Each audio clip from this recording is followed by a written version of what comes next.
Bonsoir à toutes, bonsoir à tous. Merci Jean-Pierre d'avoir accepté de venir converser, puisque c'est ce qui va nous occuper pendant une heure, comme cela, un peu à bâton rompu autour de beaucoup de sujets divers et variés. Alors, de manière un peu maintenant rituelle, puisque c'est la cinquième fois que cela se passe, ma première question est toujours la même à chacun de mes invités.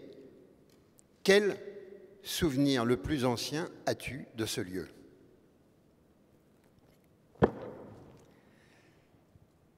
Alors, comme je suis un artiste autodidacte, je pense que je ne suis jamais rentré dans un musée avant 24-25 ans. C'était la fin de l'après-guerre et mes parents n'étaient pas du tout reliés au monde des musées. Voilà. Et donc j'ai vraiment tout. Il a fallu rentrer absolument dans tout cela d'un seul coup. Mais tu te souviens de la première visite que tu as faite ici et peut-être de ce que tu as pu ressentir?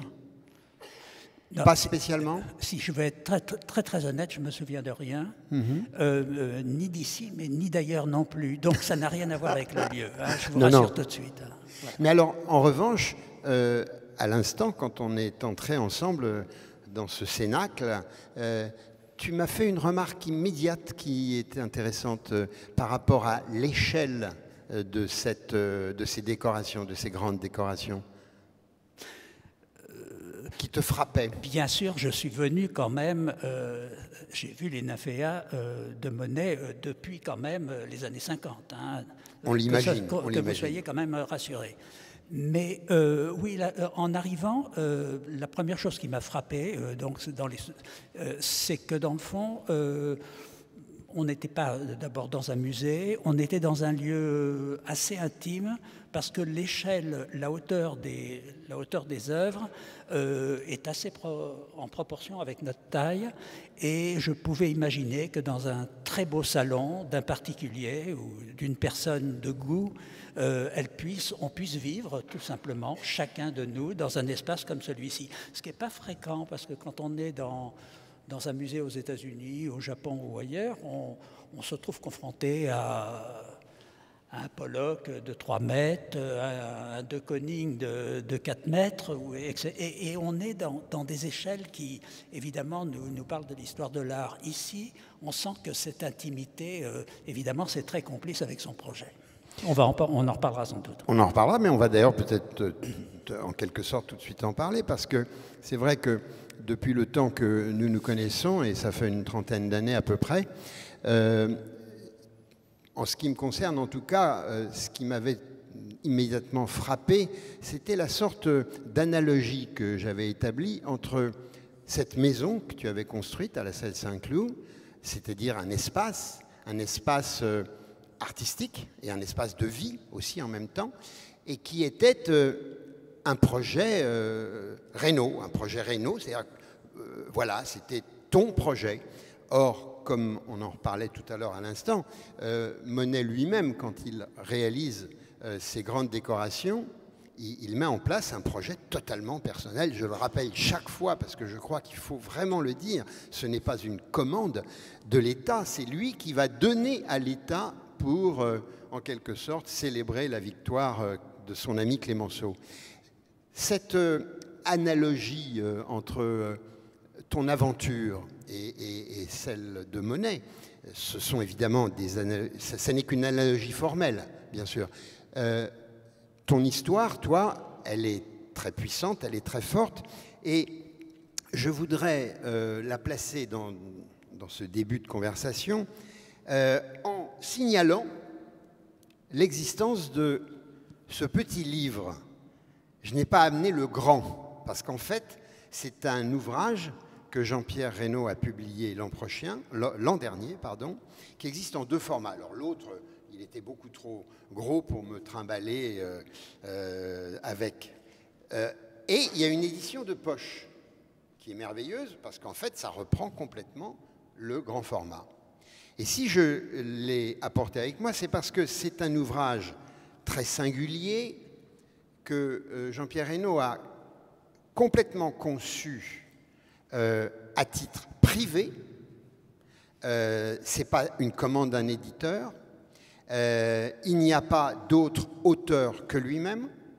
Qui plus est, c'est lui qui l'a financé. Donc, je voulais vraiment en parler parce que ce qui est intéressant, c'est qu'on y puise toutes sortes de mines d'or, car à l'intérieur de cet ouvrage, que ce soit le grand ou le petit, tu t'es confié, je dirais, d'une certaine manière, mais tu te confies assez facilement et assez souvent. En tout cas, j'ai eu cette chance de le constater. Je vais me saisir de la première, peut-être pas la toute première, mais de ce passage. Je ne sais pas écrire, je ne sais pas peindre, je ne sais pas vivre, mais je suis capable de mourir pour la forme et pour le fond. C'est peut-être... Et non pour le fond. Et non pour le fond, pardon. Et non pour le fond. C'est peut-être pour cela que l'art m'a récupéré. C'est-à-dire que c'est l'art qui est venu vers toi, c'est pas toi qui es allé vers l'art? Comment ça s'est passé? Alors, encore une fois, autodidacte, je ne devais pas vivre ce que j'ai vécu pendant 55 ans, donc j'aurais dû être jardinier dans le meilleur des cas, ce qui est déjà pas mal. École d'horticulture, comme on le sait. Mais il est certain que ma difficulté à m'intégrer au monde tel qu'il était, et je dirais tel qu'il est encore aujourd'hui, et pire encore, fait que j'ai toujours eu besoin d'un substitut, c'est-à-dire de rêver, mais de rêver ma vie. Et là, je reviens à Monet, parce que lorsqu'il choisit son sujet, lorsqu'il, à Giverny, il décide de construire son territoire, il campe son sujet, il le construit comme un jardinier du reste, comme un architecte et comme un jardinier, et donc il construit son sujet qui va lui permettre de s'approfondir et de le pénétrer. Et de la même façon, même si ça n'a aucun rapport, tu le soulignais un petit peu, lorsque j'ai construit la maison en céramique, c'était quelque part aussi dans mon espace intérieur la nécessité, non pas de fuir le monde, mais en tous les cas de me rencontrer avant de rencontrer le monde. Commencer par vivre avec moi avant de vivre avec les autres, qui est déjà une chose que je ne sais même pas faire, mais en tous les cas que j'approche, je fais ce que je peux. Hein. Et je crois que sur ce plan-là, j'ai compris si Monet, pardon de la comparaison, mais si Monet est un grand artiste, j'ai compris en tous les cas ce que l'art pouvait m'apporter, c'est-à-dire la possibilité de m'immerger, de rentrer dans mon univers, de vivre mes rêves comme Monet les avait vécus.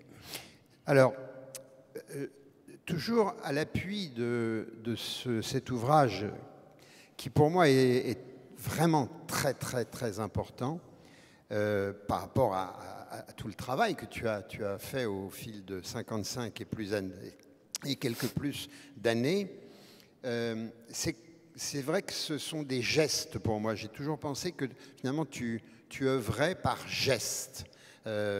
Et celui-ci est un geste qui est tout à fait important. Alors, tu y livres quelque chose que l'on sait d'ailleurs quand on connaît Jean-Pierre Reynaud et qu'on a parcouru sa biographie, mais que tout le monde ne connaît pas nécessairement. Et je voudrais y faire allusion parce que c'est important dans cette conversation que je cherche à faire ici et qui est loin, je dirais, malgré tout, des principes de médias télévisés ou radiophoniques, mais dans cette relation privilégiée finalement avec l'artiste. Alors, tu relates cette situation qui fait de toi que tu as été un pupille de la nation très tôt, et tu écris, à 4 ans, « J'ai accompagné ma mère pour reconnaître le corps de mon père tué dans le bombardement de l'usine où il travaillait. Comment s'immiscer dans la tête d'un enfant devant un cadavre et à qui on annonce « c'est ton père ». Le traumatisme est-il inévitable? Il me reste des images fortes et floues, extrêmes et irréelles de contes de fées. Et j'ai été quelque peu surpris par la chute que tu donnes à cette séquence de contes de fées. Comment tu expliques cette chute-là de contes de fées qui, ordinairement, nous entraîne plutôt de l'autre côté du miroir comme... Oui, parce que je ne fais pas de différence entre les rêves et les cauchemars. Pour moi, c'est l'interface, de toute façon, de notre... d'une part de notre inconscient aussi, de la part de quelque chose que nous vivons, évidemment, assez inconsciemment. Et les cauchemars m'intéressent tout autant que les beaux rêves, j'allais dire. C'est pas du masochisme, c'est pour avoir tous les versants de ce monde. Encore une fois, que ce soit la face nord ou la face sud, la face ensoleillée ou la face glacée. On me disait souvent dans la maison en céramique que c'était un univers glacial, donc inévitablement j'étais un être glacial sous une certaine forme et tout ça. Et étant acteur, comme le sont les artistes, j'ai accepté tout ce jeu, tous ces délires et tout ça, et puis j'en ai rajouté aussi. Mais non, j'aime dans le fond le parcours, l'aventure. Avant d'être un artiste, j'ai voulu vivre ma vie d'homme, ma vie d'être humain. Et c'est pour ça que je ne défends jamais l'art, qu'il soit contemporain ou pas contemporain du reste, mais j'en ai un profond respect quand il correspond bien sûr aux valeurs qui nous intéressent. Voilà. C'est-à-dire cette roue de secours, cette façon de pouvoir appréhender le monde que le monde ne nous permet pas d'avoir la plupart du temps. Donc, inévitablement, on n'est pas très loin de la biographie.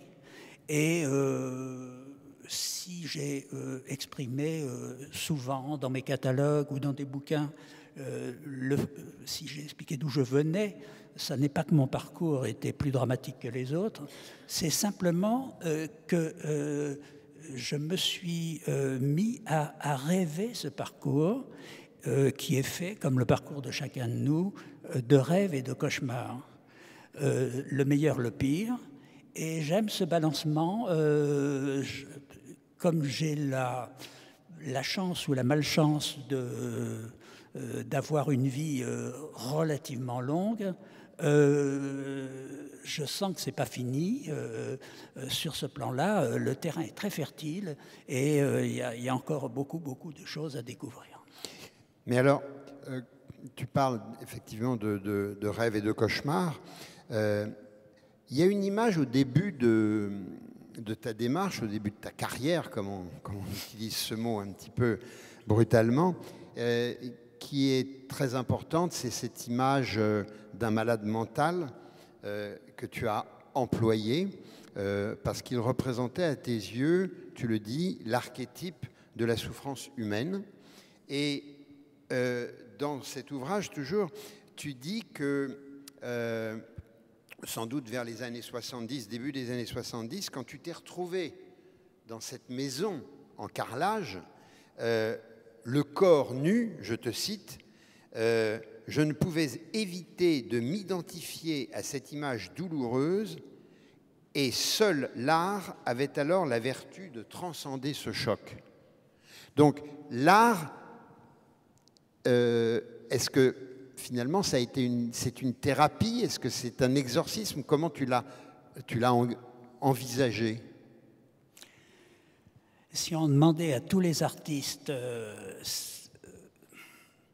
avec sincérité, ce qui les a amenés à faire ce qu'ils font, on aurait des réponses extrêmement diverses et variées qui n'auraient de toute façon rien à voir avec la réalité, parce que ce sont des réponses, à certains moments, on a envie de se projeter, de retrouver son passé, à d'autres moments, le passé est plutôt une gêne, et puis il y a l'âge, il y a plein d'éléments qui font, en tous les cas, dans mon cas, qui font que je n'attends jamais ce que j'ai vécu, que ça se renouvelle de nouveau. Mais j'aime la musique, encore une fois. Je ne défends pas obligatoirement le fait que je fasse de l'art. Si on arrivait à me confirmer, à me faire comprendre que ce que je faisais n'était pas de l'art, je dois dire, je ne serais absolument pas effondré. Oui, d'ailleurs, et j'allais presque dire même que ça m'ouvrirait peut-être une perspective. Tu dis d'ailleurs quelque part, dans mon travail, la notion d'art est plutôt gênante. Elle est plutôt gênante pour moi, mais je comprends qu'elle ne soit pas gênante pour les artistes, et je les remercie de ne pas être gênés par ça. Mais moi, j'aime m'aventurer dans des situations où je ne connais pas l'issue. Je l'ai quand même fait beaucoup à travers des sujets que j'ai très variés, que ce soit les drapeaux à travers le monde, en Corée du Nord, à Cuba ou ailleurs, dans des dictatures. Allez, on va appeler les choses comme... Mais alors, justement... donc, c'est un petit peu... j'allais dire, si je me sens proche d'un artiste, et c'est un peu un paradoxe, mais si je me sens vraiment proche d'un artiste, alors l'artiste n'est pas loin. Ce n'est pas celui-là que nous admirons tous. C'est celui qui est de l'autre côté de la scène, qui s'appelle le douanier Rousseau. Parce que cet homme, dans le fond, je ne suis pas certain qu'il avait besoin que ce soit de l'art pour vivre ce qu'il a vécu. Et en dehors du fait qu'on le présente évidemment comme un homme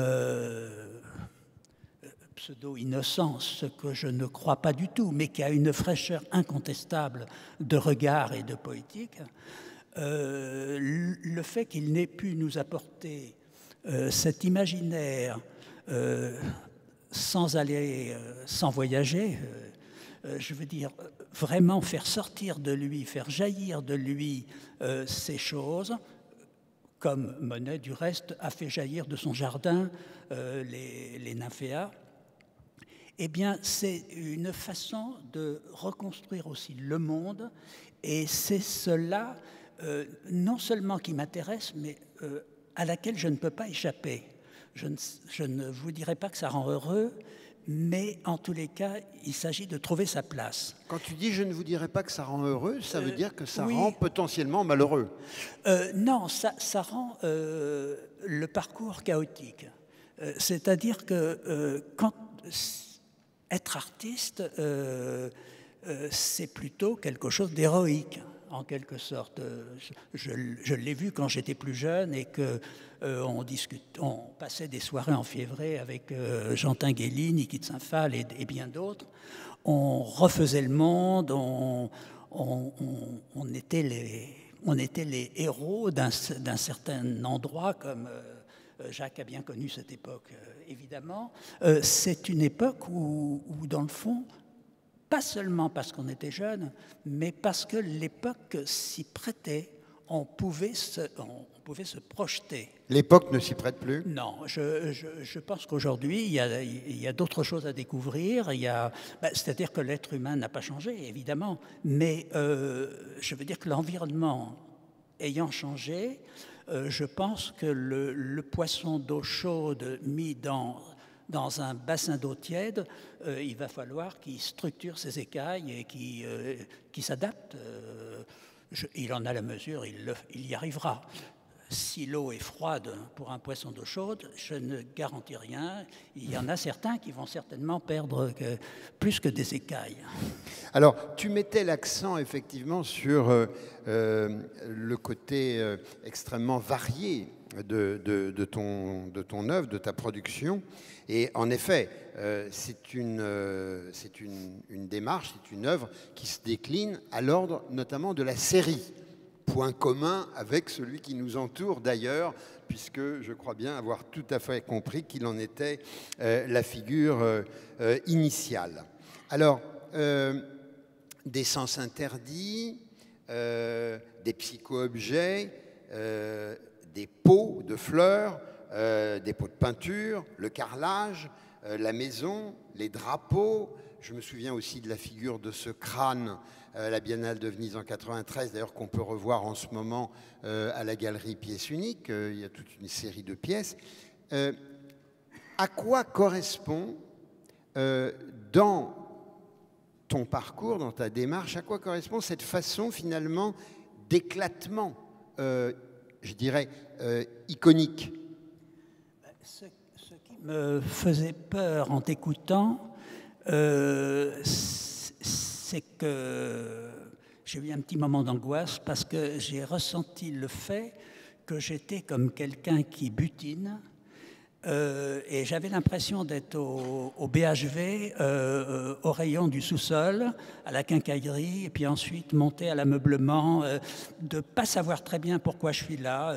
Est-ce que je me promène? Je pensais que tu allais parler d'abeilles. Est-ce que je me divertis? Comment? Je pensais que tu allais parler d'abeilles. Oui, qui butine, elle aussi. Et dans le fond, c'est pas du tout ce qui m'intéresse. J'essaye plutôt de simplifier les choses, mais c'est vrai que dans la mesure où j'ai compris très vite que je n'étais pas un ascète, un moine ou je ne sais pas quoi, enfin que je n'avais pas j'allais presque dire que je n'ai pas une vie intérieure au sens où on l'entend, ce que je vis en tant qu'artiste et en tant qu'être humain surtout, c'est quelque chose... c'est pour ça que j'ai tendance à mettre l'art sur le côté quand je parle de tout ça, tout en disant grâce à l'art, mais l'art, c'est un peu comme une armure pour moi, c'est un moyen, c'est une thérapie sans doute, mais pas plus que pour tout le monde. Je pense que c'est une... en fait, j'ai besoin, nous avons tous besoin de comprendre et d'avancer dans notre vie, et j'ai besoin, avec ma méthode, qui est transversale avec l'art, souvent,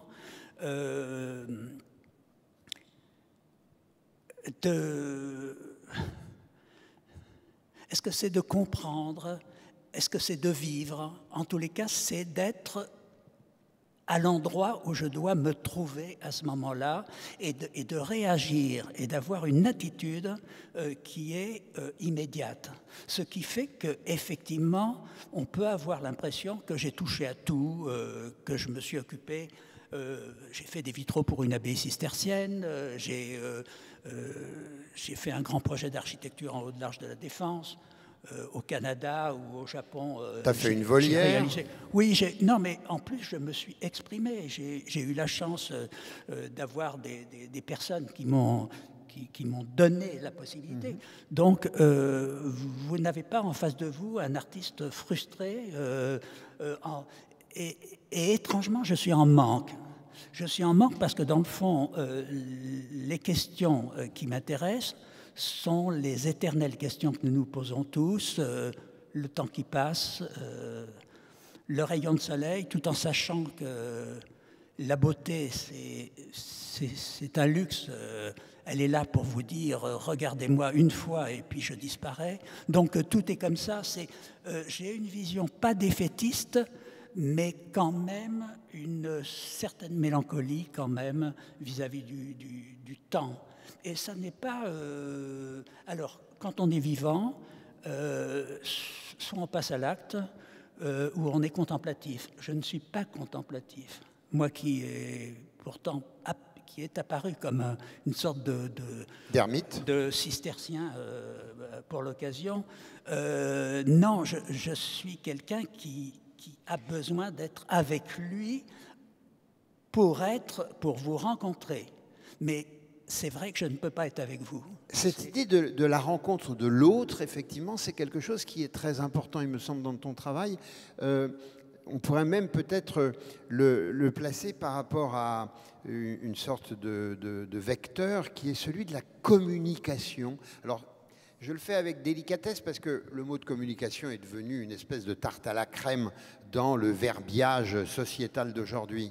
Mais communiquer, c'est quelque chose qui est très fort chez toi.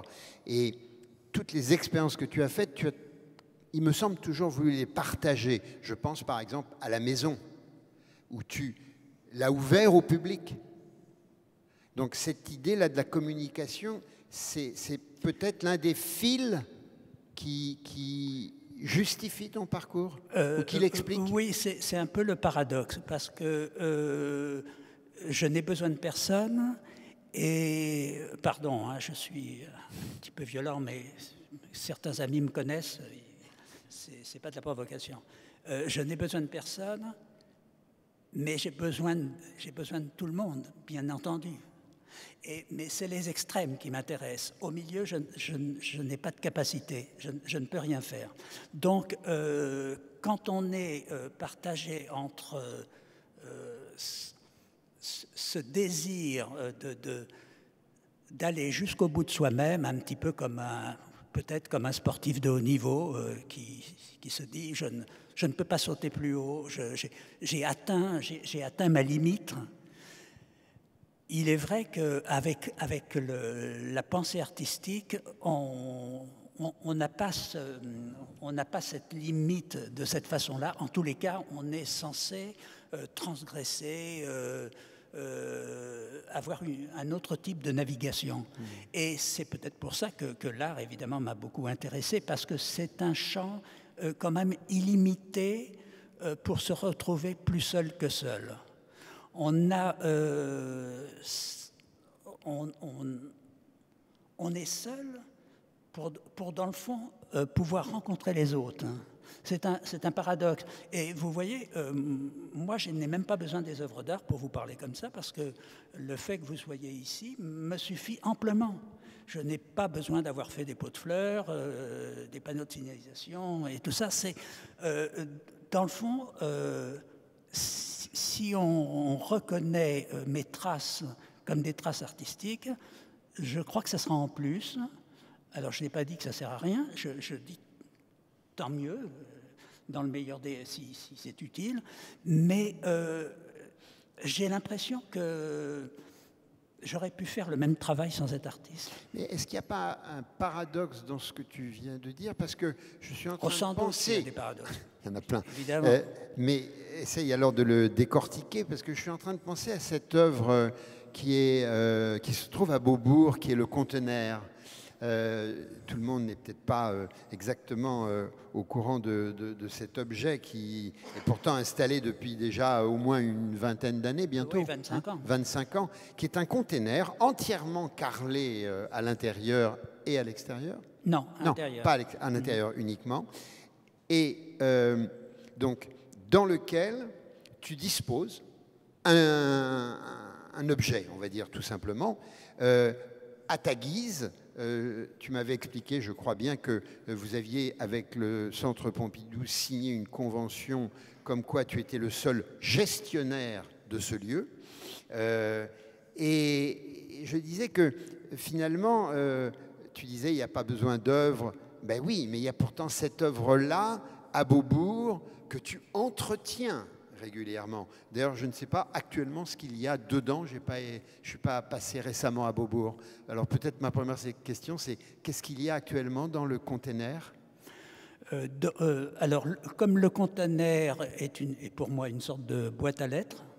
Une boîte aux lettres, oui. Voilà, d'accord. C'est-à-dire que j'ai eu la chance, il y a 25 ans, d'avoir Dominique Bozo, un conservateur fin, qui m'a dit je t'offre la possibilité de faire un projet qui est une...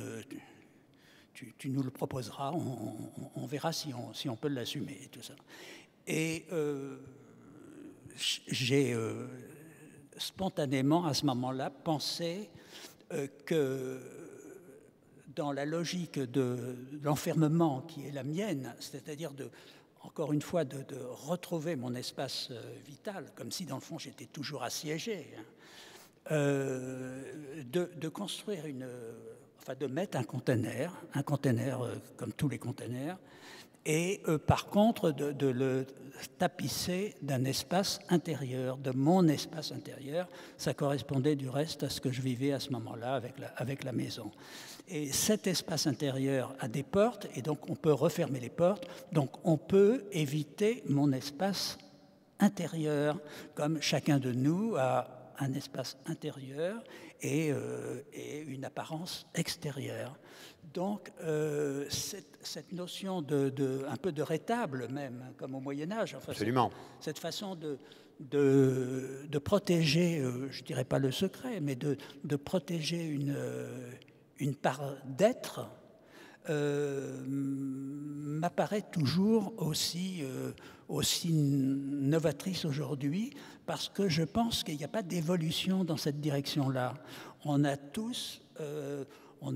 tous comme une caisse de résonance, on a des choses que l'on exprime plus ou moins, artiste ou pas artiste, et donc nous sommes tous des conteneurs pour moi, nous sommes tous cet espace qui se livre plus ou moins. Et donc à l'intérieur du musée, au lieu de mettre une œuvre de plus et de rajouter une pierre à l'édifice, j'ai pensé que apporter une sorte de caisson de survie, en quelque sorte de ma pensée, de ma sensibilité tout simplement, de ma sensibilité, était peut-être dans le fond tout autant le début et le testament de mon travail. Mais comme je n'ai pas comme je continue à être en vie et en bonne santé, il faut continuer. C'est le grand problème. Parce que si j'étais disparu après avoir fait naître le conteneur, moi je pense que c'était suffisant. Oui, mais ça l'aurait figé. Alors non, ça ne l'aurait pas figé parce que l'espace intérieur est un espace qui... c'est un peu comme quand on parle du vide de Klein ou de rentrer dans la monochromie. C'est un état de pensée. Et dans le fond, moi je me pose, évidemment, je ne me pose pas la question maintenant, mais ce qui m'intéresse, c'est l'état de pensée de Monet, dans le fond, qui avait besoin d'immersion. Ça, c'est tout à fait évident, puisqu'on est... entouré. On est, voilà, comme ça. Peut-être pour tenter aussi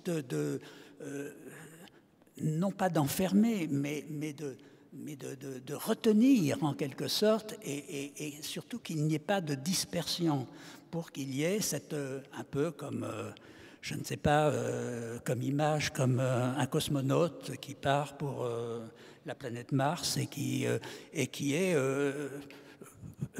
alors le rêve absolu, comme Gagarine, seul dans sa capsule. C'est-à-dire pas du tout un équipage, pas une équipe qui va prospecter pour trouver de l'eau, de l'or ou je ne sais quoi, mais ce voyage qui est le seul voyage qui m'intéresse, qui est ce voyage de la vie, c'est-à-dire celui que vous faites, celui que je fais, avec son début, sa fin, et ses élans, ses retraits et tout ça. Donc... encore une fois, vous voyez, l'art, ça me sert de roue de secours. je ne l'ai jamais rejeté. Hein. Ça m'a toujours bien arrangé, mais parce que c'est une famille d'accueil. Bah, tu es artiste, de toute manière, tu le revendiques aussi. On me l'a dit que j'étais artiste. Mais, et donc, j'ai accepté la famille, j'ai accepté cette idée. Mais ce qu'on attend des œuvres d'art, là, je suis plus réservé, si vous voulez, parce que moi, ce que je trouve le plus important, c'est cette aventure dont je vous parle. Alors évidemment, ça me fait me poser des questions un peu violentes aussi. Je vais vous en poser une. Au point où j'en suis, c'est de me dire que, après ce que je vous exprime, si ma sincérité n'est pas mise en cause, pourquoi avoir un public? Dans le fond, la création, la nécessité de création, chez Monet, chez Rousseau, et même chez quelqu'un comme moi ou d'autres, dans le fond, le but inavoué, dans le fond, c'est bien de faire, c'est de réaliser cette chose. C'est d'exister par. Comment? C'est d'exister par. Oui, c'est de trouver la façon d'illustrer, enfin d'exprimer ce que l'on pense, un peu comme une tête des Cyclades qui est très schématisée, vous voyez, c'est-à-dire dans le fond, quand l'artiste a fait cela,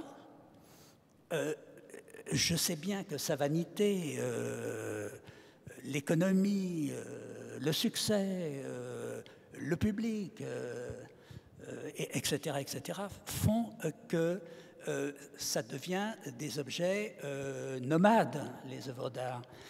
Mais en réalité, je me dis, alors c'est une folie, bien sûr, que si les œuvres d'art disparaissaient à ce moment-là, après avoir été vécues par l'artiste fondamentalement, comme ça, sans perspective d'être au MoMA ou ailleurs, ou sur la Lune, est-ce que dans le fond, sa vraie mission n'est pas remplie?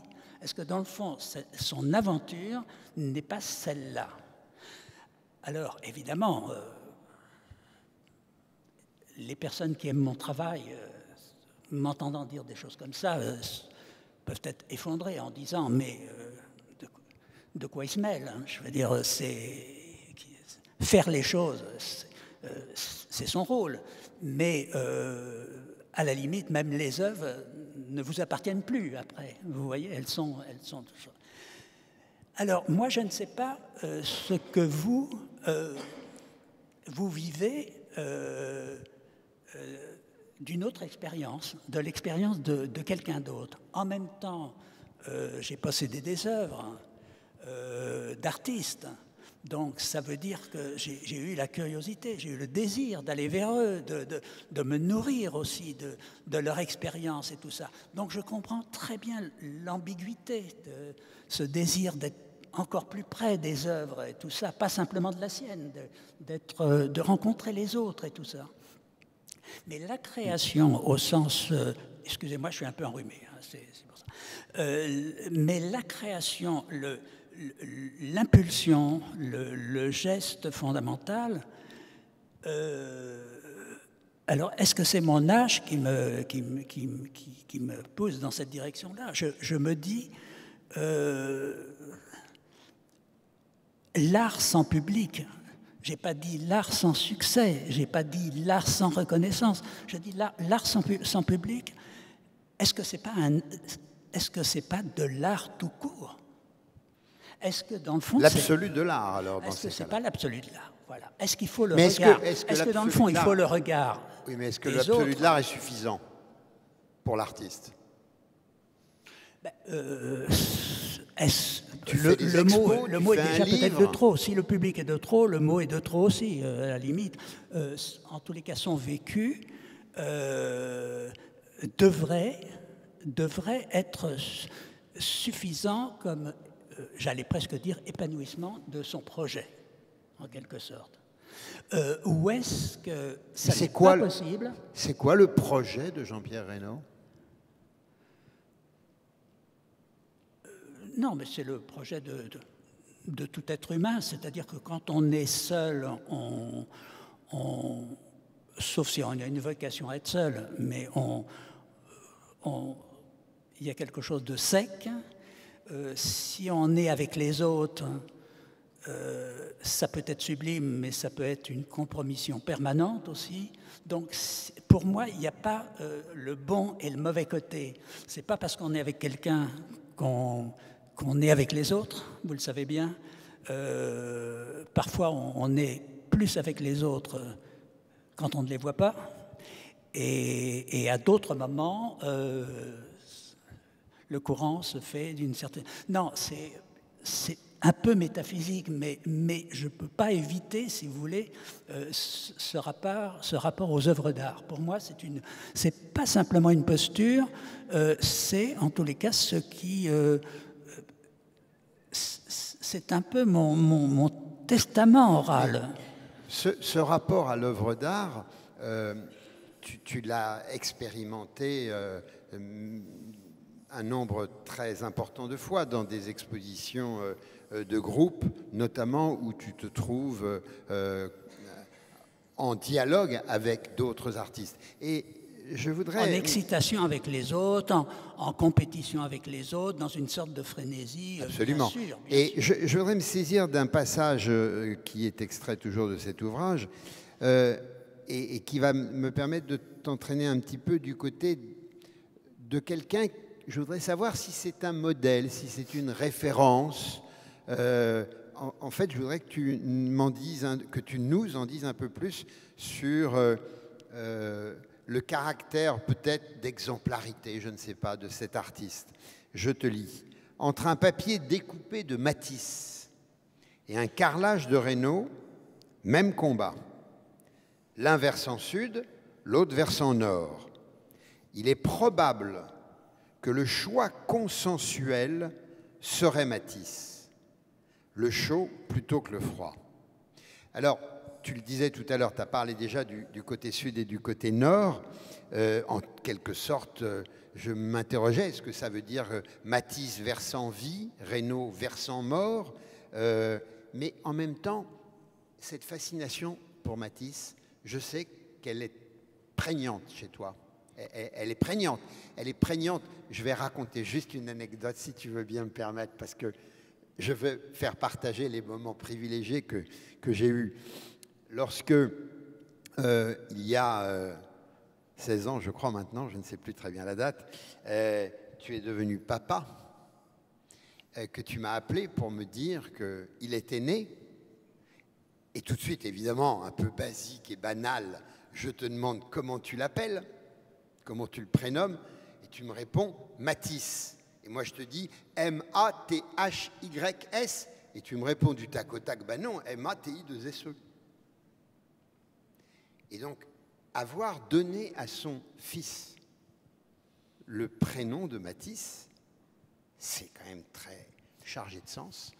Non, ça veut dire qu'avec l'art, déjà, j'étais pas dans une sorte de confrontation. J'étais déjà dans quelque chose de dynamique. Oui. C'était déjà accepté quand même ça. Deuxièmement, Matisse, parce que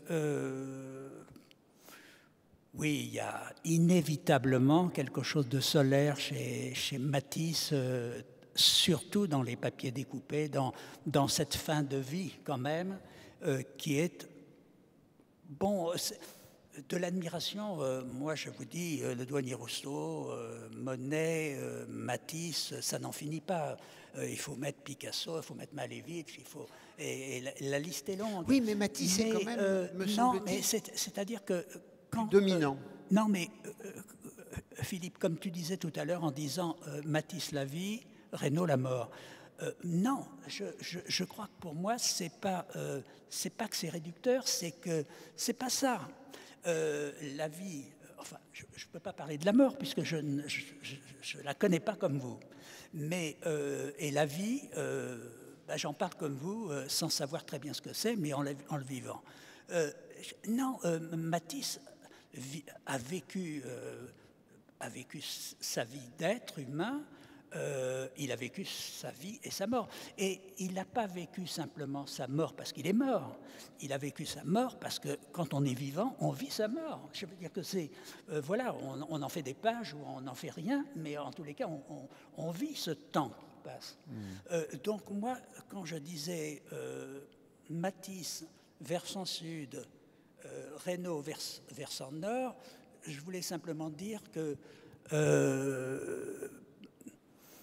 comme j'ai vécu évidemment au contact d'une matière froide, on a imaginé que j'étais un être froid, et à la limite humain, ou capable d'excès ou de violence même, ce que je reconnais parfaitement, je suis capable de violence.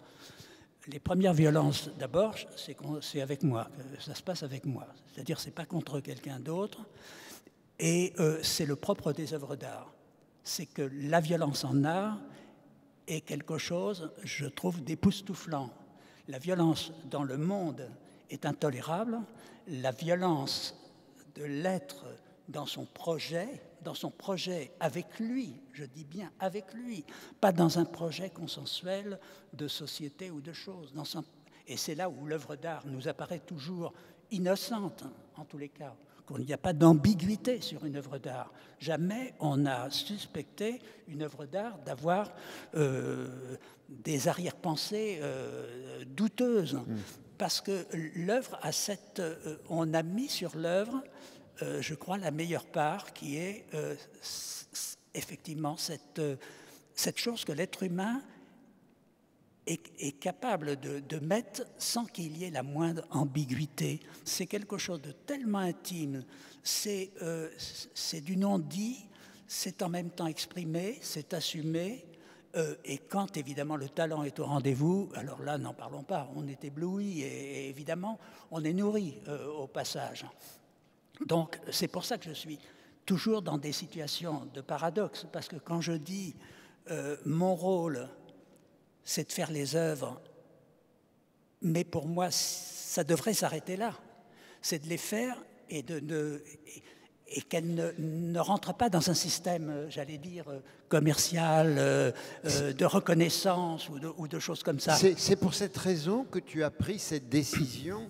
Il y a déjà 23 ans de cela, mais c'était une décision qui nous a tous quand même, ça a presque comme un électrochoc, lorsque tu as décidé de démolir cette fameuse maison que tu avais construite entre 69, si j'ai bonne mémoire, et 93, et qui était ce lieu absolument sublime, entièrement carrelé selon le modèle du carrelage 15 sur 15, le carreau blanc. Est-ce que c'est pour ça, cette maison? Non. Pourquoi l'as-tu démolie, cette maison? Non, d'abord, je n'ai pas démoli. Non, mais tu l'as éradiquée. J'ai fait un geste qui me ressemble et qui me correspond. Et si je ne l'avais pas fait, je le regretterais aujourd'hui d'autant plus. Parce que j'étais à la recherche, comme tous les artistes, je ne dirais pas de la beauté parce que ça fait tarte à la crème. Ça fait cliché. Non, mais de quelque chose d'autre. Et j'ai réussi à exprimer et à vivre ce projet. Je n'avais pas besoin de public. Je me suis enfermé dedans et je vivais avec moi-même. Ça ne m'empêchait pas d'avoir des amis, de rencontrer le monde extérieur et de m'épanouir aussi. Parce que justement, comme je pouvais vivre ce qui était tellement à moi, j'avais du désir d'aller vers le monde extérieur. C'était ça le déclic, et le marché en quelque sorte. Et donc, la quête un peu d'absolu que j'ai tenté d'atteindre, qui a été quand même, je pense quand même très sérieuse, très nourrissante, et puis sur le long terme, comme 23 ans, c'est pas une coquetterie quand même, a fait que je suis arrivé un peu comme un alpiniste qui arrive au sommet de la montagne qu'il a décidé de gravir. Il faut redescendre. Et qu'est-ce qu'on fait quand on est en haut? Alors qu'est-ce qu'on fait? On prend une photo, on ferme les yeux, on respire. C'est quand même, de toute façon, devant les... Je me souviens à Barbizon, dans ce bel endroit sur lequel j'ai travaillé ces dernières années, un jour, j'étais au fond de la propriété qui donnait sur la forêt de Fontainebleau. Et j'étais seul, dans un endroit merveilleusement idyllique, tout était parfait, et j'entends un tout petit bruit, et je me penche sur le côté, et j'aperçois un cerf, l'animal, un cerf qui me paraissait considérable, 2 mètres, avec ses bois peut-être 2,50 m de hauteur, quelque chose comme ça, qui était à 10 mètres de moi, qui était devant, immobile, comme je l'étais, comme ça. Le soleil me paraissait au bon endroit, au bon moment. J'étais dans un moment où c'était comme une rencontre, comme si, dans le fond, tout était normal. Et là, nous nous sommes regardés, le cerf et moi. Nous n'avons pas communiqué, quoique on ne sait pas. Et c'est un moment absolument éblouissant, parce que dans ces moments-là, j'ai eu la chance de ne pas me dire quel dommage que je n'ai pas mon appareil photo pour prendre ce moment, cette immédiateté, que je puisse dire c'était comme ça et tout ça. Là, non, j'avais les bras le long du corps, je suis resté là et j'ai respiré et j'ai savouré et j'ai vécu cette chose. On a rencontré des choses comme ça à certains moments avec un coucher de soleil ou un moment de grâce, quelque chose comme ça. Et là, il n'y a pas de public.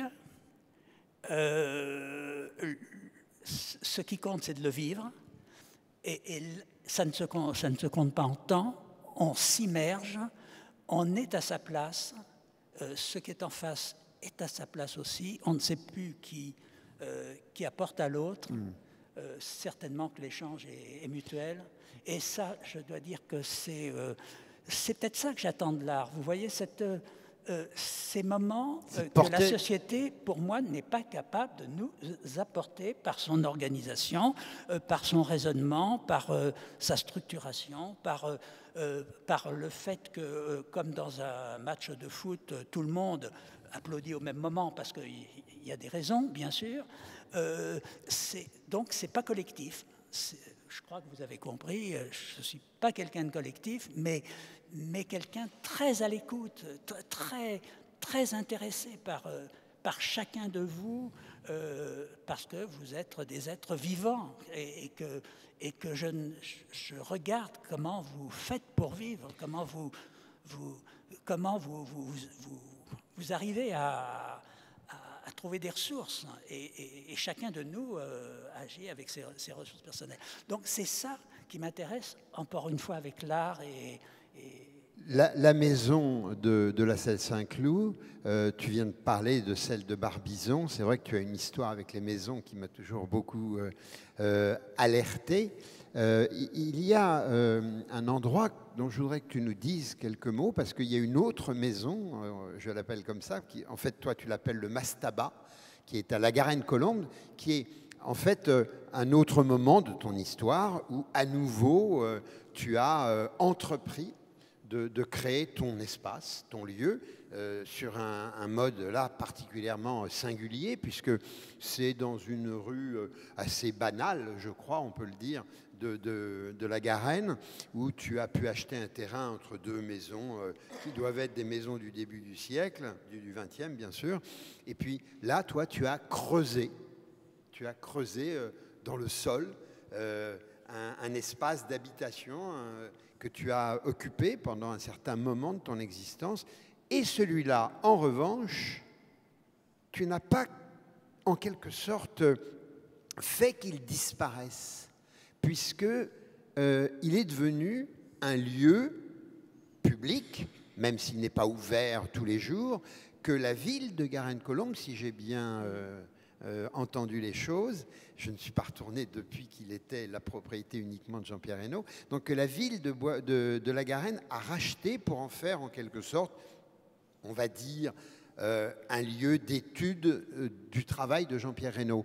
À quoi ça correspondait ce souci que ce lieu, celui-là, il ne disparaisse pas?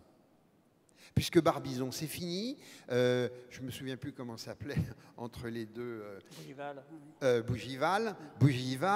La Selle 5. Non, la maison en céramique, pour ceux qui l'ont vue, il y a certaines personnes ici qui la connaissaient. Le micro. Je pense que ça a été une immersion. Bon, encore une fois, oui. Merci Monet. Je veux dire, quel bonheur. Je veux dire qu'il y a une sorte de repérage comme ça, voilà, c'est ça. Et dans ce type d'immersion, j'ai été jusqu'au bout de ce que je pensais juste. Et à un moment donné, qu'est-ce qu'on fait, encore une fois, comme pour de l'escalade, quand on arrive en haut. Là, il y avait deux solutions. Du reste, l'État m'a proposé, enfin c'était un petit peu plus compliqué, mais de classer la maison. La maison de la Selle. Ce qui était une vanité, enfin évidemment, un grand plaisir pour un artiste, certes. Mais j'ai pensé que ce n'était pas la bonne solution parce que moi, j'aime bien que les choses disparaissent. La disparition n'est pas une perte. Les choses qui disparaissent, à condition qu'elles aient vécu leur temps, elles ont rempli leur rôle. Et ensuite, la mémoire, l'imaginaire et des choses comme ça font qu'il y a un autre transfert de communication. Et j'aime beaucoup ça. C'est pas des légendes, c'est des rêves, encore une fois, et teintés parfois de cauchemars, mais ce sont des rêves. Donc, heureusement qu'il y a des personnes sérieuses qui gèlent les œuvres, comme ici, dans des lieux statiques pour les protéger, pour une pérennité d'un certain temps, dirons-nous. Mais je n'ai pas confiance dans cette conservation-là, parce que c'est peut-être gagné 1000 ans, 300 ans, 1000 ans, peut-être même 5 millions d'années, et après tout. Mais 5 millions, pour moi, ce n'est pas l'éternité. Donc, quand on pense l'éternité, à ce moment-là, il ne faut pas être propriétaire. Et je me réjouis aujourd'hui de ne plus être propriétaire parce que je pense que c'est une chose qui est captivante quand on est jeune, je trouve, enfin pour moi, qui est intéressante parce qu'on a envie de construire. Et pour construire, il faut être chez soi. Je veux dire, quand on est en location, on le sait bien, on ne peut pas intervenir sur les murs, sur des choses comme ça. Mais aujourd'hui, je me sens heureux d'être un locataire parce que c'est aussi un accès à une forme de liberté. Payer ne m'a jamais gêné, mais surtout ne pas être collé à un contrat ou à quelque chose. Et ça, je fais tout pour m'en libérer. Je suis concret sur ce plan-là. j'ai besoin de piloter d'une façon peut-être un petit peu plus brutalement ma vie aujourd'hui. Et alors le mastaba de la Garenne? Non, mais ils l'ont. Ce qui l'a sauvé, c'est qu'il a été acheté par la ville pour faire un lieu culturel. Voilà. Donc comme c'est un musée entre guillemets à mon nom, j'ai pas dit non. Donc ça a été sauvé comme les monnaies ont été sauvées, comme les naféas ont été sauvés. Mais non, je ne suis pas contre le sauvetage, mais le sauvetage, c'est le sauvetage. Ça me fait penser au Titanic. Il y a ceux qui ont été sauvés et ceux qui n'ont pas été sauvés. Donc moi, je ne suis pas en train de faire de la compta. Là.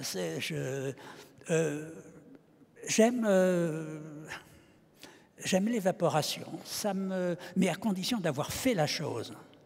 À condition que ce ne soit pas un rêve, un fantasme, une utopie, une chose. À partir du moment où il y a eu une réalité avec soi ou avec les autres, moi, je ne veux plus être propriétaire. Là. On va arriver bientôt au terme de cette affaire. Non, mais tu as à plusieurs reprises, effectivement, utilisé le mot de liberté. Je crois que c'est peut-être ce qui te caractérise le plus, cette liberté. Et sur le mode un peu comme cela, d'un clin d'œil, je te dirais que lorsque tu m'as donné cet ouvrage, tu m'as mis un petit mot, si je suis dans le bon sens, oui, il est là. Et en fait, il me semble qu'il est assez emblématique de cette liberté dans l'art, puisque tu écris « L'art, c'est conduire sans permis ». Pour moi, en tous les cas. Heureusement que pour la circulation routière, il faut des codes, mais pour moi, oui, l'art, c'est conduire, c'est de la transgression. C'est de la transgression. Du reste, ma dernière période qui me passionne, parce que je suis toujours passionné, c'est de faire de la peinture. Moi qui ne suis pas peintre, ça vous le savez. Et donc, ça fait 10 ans maintenant, ça fait 9 ans exactement que je m'approche de la peinture, mais à ma façon. C'est-à-dire que je prends des pots de peinture, je ne les ouvre pas, parce que je ne suis pas cuisinier, je n'ouvre pas le pot. Moi, je vois sur le couvercle la couleur du pot, et donc on m'a dit qu'il y avait de la peinture à l'intérieur. Donc ça me suffit, je prends des pots, et donc j'essaye de rester en surface comme ça. Et puis ensuite, je m'aperçois que, quitte à partir dans cette aventure, alors pourquoi mettre de la peinture même à l'intérieur? Puisque c'est l'idée de la peinture, c'est le concept de peinture, dans le fond, qui me stimule. C'est même plus la peinture physique. Donc à ce moment-là, je me dis, pas de peinture à l'intérieur. J'avais fait un petit texte il y a 9 ans, ça prend 2 minutes. Si vous le permettez, je vais vous le lire parce que je l'ai fait en 2007 et je n'ai aucune virgule à retirer et c'est extrêmement rapide. Prends-le.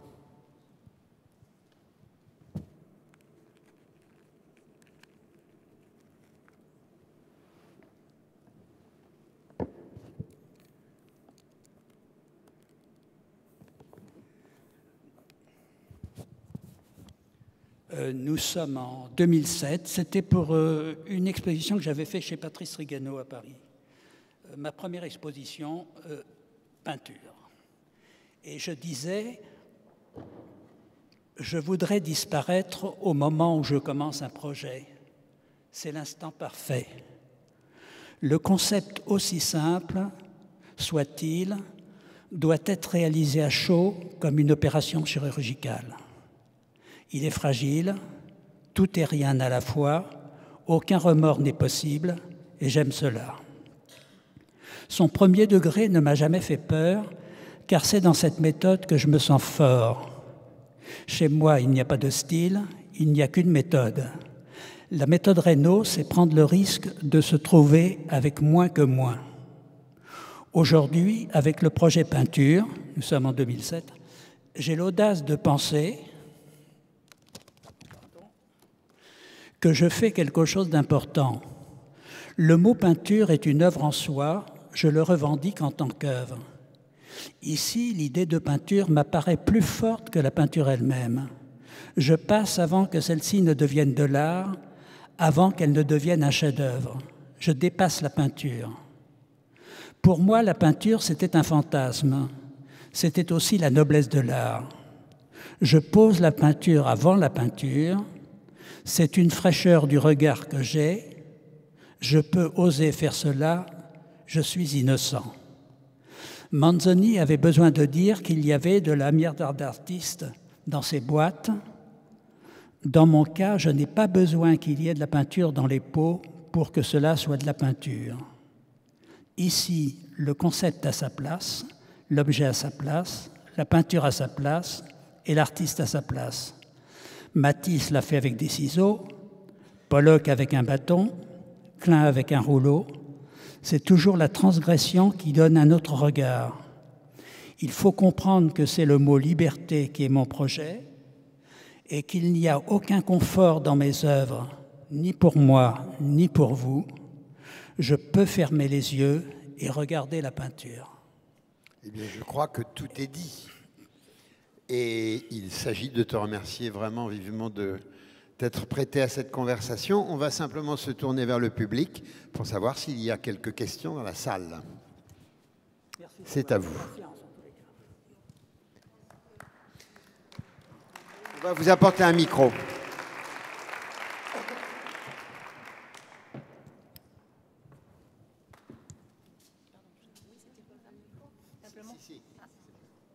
Ah bon, c'est par rapport à la perfection. Moi, il y a quelque chose qui me frappe dans ton œuvre et dans ton désir toujours de perfection. Par rapport à la perfection. Oui. Il me semble que c'est quelque chose, c'est un élément dominant de ton œuvre et de ta personnalité. Cette recherche de la perfection. Alors, c'est un mot que je n'ose pas employer parce que la perfection, c'est au-dessus évidemment de nos moyens. Un engagement peut-être, une épure, une ascèse, alors là, à ce moment-là, un dépouillement peut-être aussi, chez Mondrian, il y a cette volonté toujours d'en faire le moins pour en avoir plus. Et c'est peut-être un trait de mon caractère, mais c'est pas... moi, je peux vivre dans un fouillis. Contrairement à ce qu'on pense, tout est toujours très clean dans mes espaces. Mais les choses ne sont pas aussi simples que ça. J'ai un chaos parallèle tout le temps, sauf que je ne le montre pas. Voilà. Mais voilà. Alors moi, je vous montre une partie de ce que je suis, celle qui me paraît avouable, et celle peut-être qui a peut-être plus de chances de vous arriver, parce que il y a peut-être un peu plus d'éternité aussi dans les purs que dans la confusion. Donc je fais confiance à cela, oui. Je vais rebondir sur le mot de perfection que Nancy énonçait. Tout simplement parce qu'il y a une phrase que j'aime beaucoup qui est d'un autre artiste, d'une autre histoire, qui est Salvador Dali, mais je pense qu'elle s'applique assez bien à ton travail. Ne craignez pas la perfection, vous n'y parviendrez jamais. Oui, et c'est un peu comme la méfiance avec le mot beauté. La beauté dans ma génération, enfin, a toujours été quelque chose de suspect. Et en même temps... la quête. Oui, Mais tout est suspect pour moi. Donc la beauté est suspecte, mais la laideur cache quelque chose aussi. Donc c'est toujours un jeu de cache-cache entre tout. Et non, ce qui compte, c'est dans le fond la finalité. À un moment, on se dit, j'arrête. En tous les cas, l'artiste, à un moment, il signe, enfin, virtuellement, il dit j'arrête. Donc, c'est qu'il accepte d'être reconnu à ce moment-là. Il lâche la chose. À tort ou à raison, du reste, parce qu'on ne lâche pas toujours les choses au bon moment, mais ça n'a pas d'importance, puisque de toute façon, on n'est pas encore une fois, dans une élévation de la pensée. On est dans une contradiction ou peut-être dans quelque chose qui est normal, qui est de naître un jour et de disparaître à un autre moment. Voilà.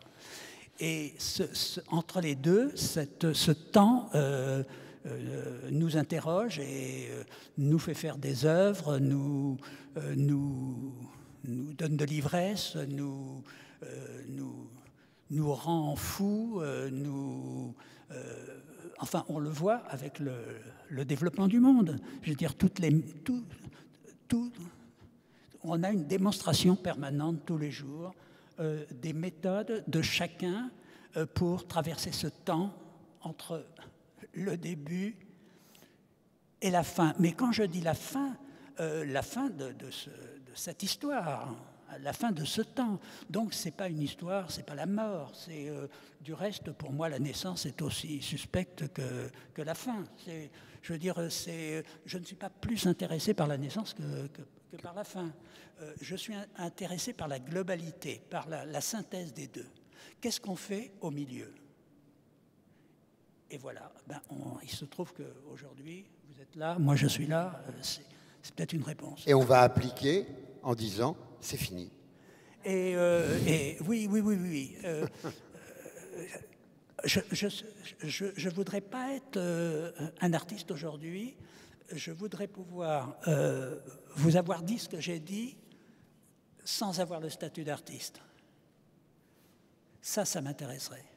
Mais évidemment, vous ne seriez pas venu. Donc, je me sers de... Merci à vous. Merci Jean-Pierre.